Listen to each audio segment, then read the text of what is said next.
Assalamualaikum warahmatullahi wabarakatuh.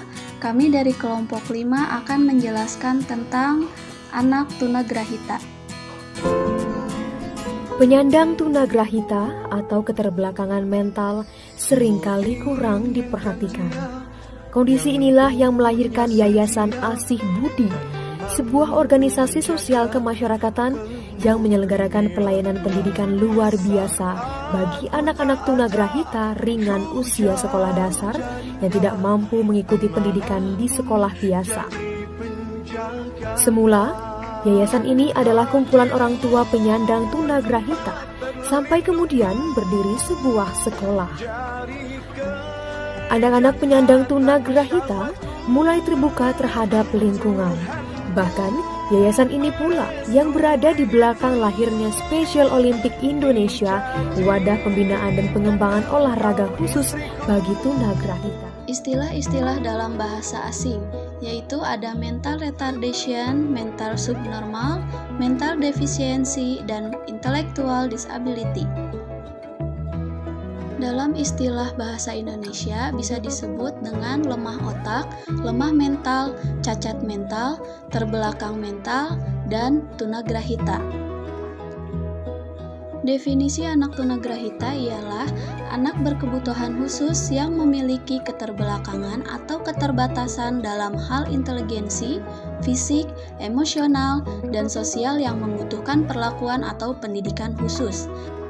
Definisi yang dirumuskan Grossman dalam Wardani Hernawati dan Astati yang secara resmi digunakan AAMD American Association on Mental Deficiency, yakni ketunagrahitaan mengacu pada fungsi intelektual umum yang memiliki IQ di bawah rata-rata, bersamaan dengan kekurangan dalam tingkah laku penyesuaian diri, dan semua ini berlangsung pada masa perkembangannya. Karakteristik anak tunagrahita yaitu yang pertama adalah lamban dalam mempelajari hal-hal baru, mempunyai kesulitan dalam berpikir abstrak, dan selalu cepat lupa tentang apa yang dipelajarinya. Yang kedua, kemampuan komunikasi yang kurang. Yang ketiga, ketidakmampuan dalam berperilaku adaptif secara kesulitan dalam bina diri, komunikasi, dan adaptasi lingkungan. Yang keempat, mereka lebih suka bermain dengan yang lebih muda. Yang kelima, anak tunagrahita sangat tekun dalam mengerjakan pekerjaan yang ia sukai. Di sini anak tunagrahita dapat diklasifikasikan, yaitu klasifikasi menurut AAMD. 1. Tunagrahita ringan, yaitu mereka yang termasuk dalam kelompok ini meskipun kecerdasannya dan adaptasi sosialnya terhambat, namun mereka mempunyai kemampuan untuk berkembang dalam bidang akademik, penyesuaian sosial, dan kemampuan bekerja. IQ anak tunagrahita ini ringan berkisar 50-70. Yang kedua, tunagrahita sedang. IQ anak tunagrahita di sini berkisar sekitar 30-50 sehingga tingkat kemajuan dan perkembangannya bervariasi.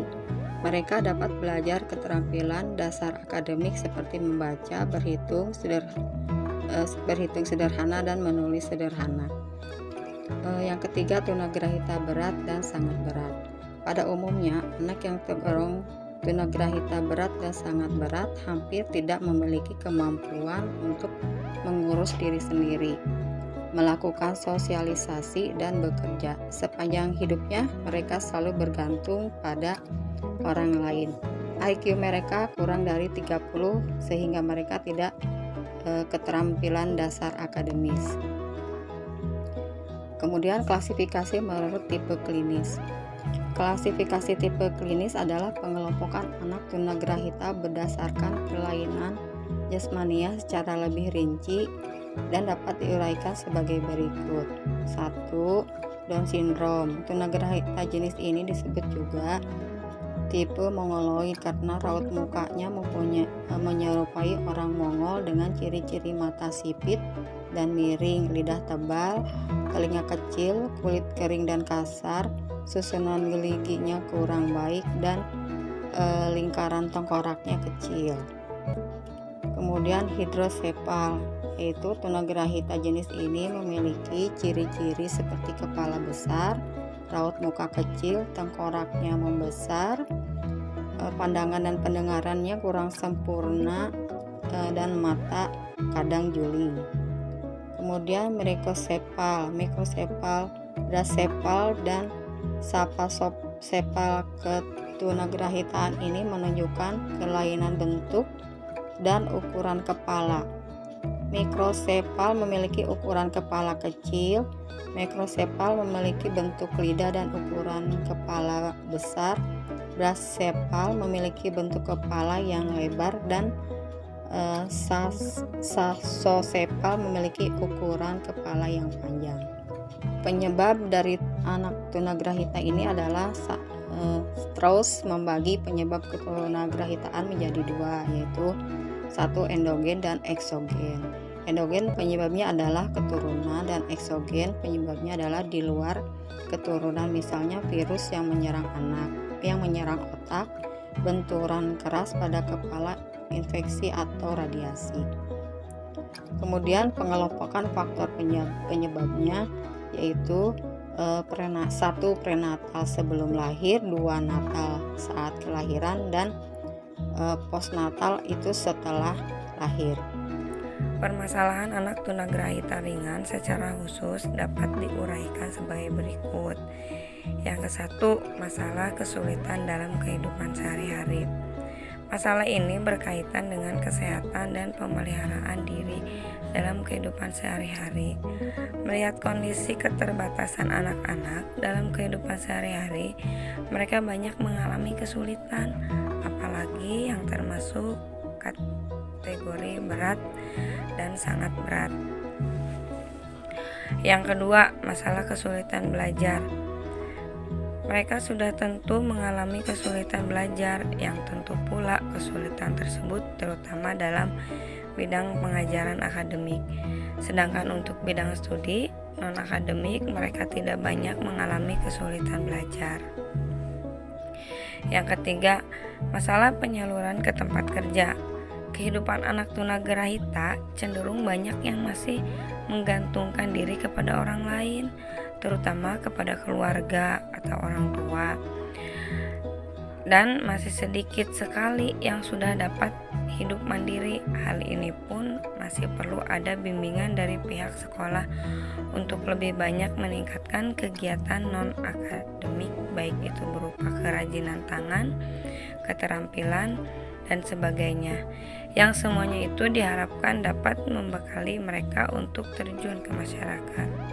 Masalah penyesuaian diri. Masalah ini berkaitan dengan masalah-masalah atau kesulitan dalam hubungannya dengan kelompok maupun individu sekitarnya. Karena tingkat kecerdasan anak tunagrahita jelas-jelas berbeda di bawah rata-rata atau normal, maka dalam kehidupan bersosialisasi mengalami hambatan. Di samping itu, mereka ada kecenderungan diisolir oleh lingkungannya, baik itu masyarakat ataupun keluarga.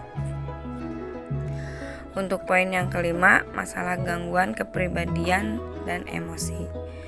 Anak tunagrahita kurang memiliki kemampuan berpikir, keseimbangan pribadinya kurang konsisten atau labil, kadang-kadang stabil dan kadang-kadang kacau.